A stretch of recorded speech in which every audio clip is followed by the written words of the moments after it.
ଆରେ କ'ଣ ବିଲେଇ ଦେଖିନ? ନାଇଁ ଦେଖି ନାହାନ୍ତି ବୋଧେ। ଆରେ ଭାଇ ସେ କ'ଣ ତୁମ ଗର୍ଲଫ୍ରେଣ୍ଡ ତୁମ ସାଇଡ଼୍ରେ ଯିଏ ଅଛନ୍ତି? ଆରେ ନାହିଁ ସେମିତି କ'ଣ କହୁଛ, ସେ ଖରାପ ଭାବିବ। ଆରେ ମ୍ୟାଡ଼ାମ୍ ଆପଣଙ୍କର କ'ଣ ଅର୍ଡ଼ର ହେବ ଟିକେ କୁହନ୍ତୁ?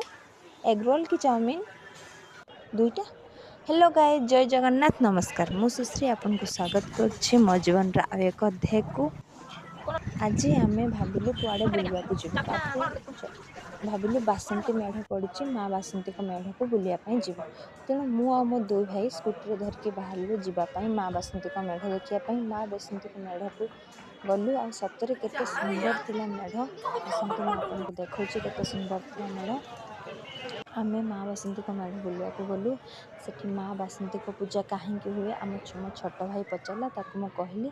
ତାପରେ ଆମେ ଦେଖିଲୁ ବିଭିନ୍ନ ପ୍ରକାର ମୂର୍ତ୍ତି ସବୁ ହେଇଥିଲା। ମା ବାସନ୍ତୀଙ୍କ ପାଖରେ ଯେମିତିକା ମା ଦୁର୍ଗାଙ୍କ ପାଖରେ ହୁଏ ଗଣେଶ ଆଉ ଲକ୍ଷ୍ମୀ ମା ଆଉ ସରସ୍ୱତୀ ମା କାର୍ତ୍ତିକଙ୍କ ମୂର୍ତ୍ତି, ସେଭଳି ଏଠି ବି ହେଇଥିଲା। ତାପରେ ଆମେ ଗଲୁ ଖାଇବା ପାଇଁ। ଆମ ଛୋଟ ଭାଇ ଜିଦ୍ କଲା, ସେଠି ଆମେ କିଛି ବନ୍ଧୁଙ୍କ ସହିତ ଭେଟ ହେଲୁ। ଆସନ୍ତୁ ମୁଁ ତାଙ୍କୁ ଦେଖାଉଛି।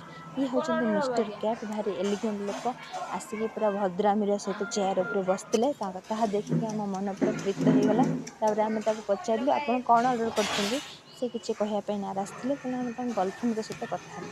ଯଦି ବା ସେ ରାଜି ନଥିଲେ ମାନିବା ପାଇଁ ତାଙ୍କ ଗର୍ଲଫ୍ରେଣ୍ଡ, ସରି ତମ ଗର୍ଲଫ୍ରେଣ୍ଡ ନୁହେଁ, ତମ ଗର୍ଲଫ୍ରେଣ୍ଡ।